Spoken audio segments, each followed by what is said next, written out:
So behind me here, I have a foreclosure that was built in 1900. And I know I've done videos on foreclosures, and I know I've done videos on if you're selling a house and you're also buying one. So here's where there's a couple layers of complication buying a foreclosure when you're also selling a house. So what comes first, right?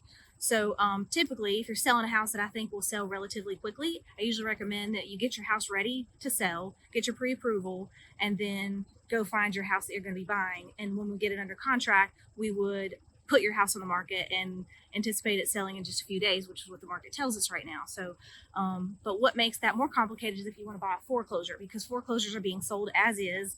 Typically, they're in kind of rough condition. This one has a no trespassing sign on it and some caution tape. So maybe kind of rough.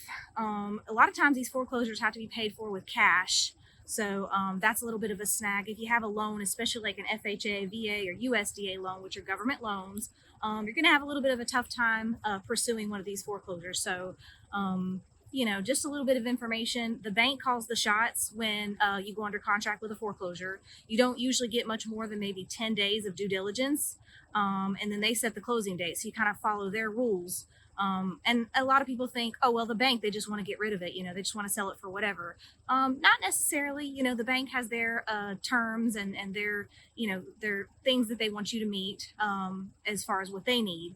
So a couple different layers of complication there. So if you're selling a house and you want to buy a foreclosure, that's a strategy that we need to take very seriously, one step at a time. And I can help you with that. So if that's something that you're thinking about, reach out to me, message me anytime. I'm always happy to help and answer your questions.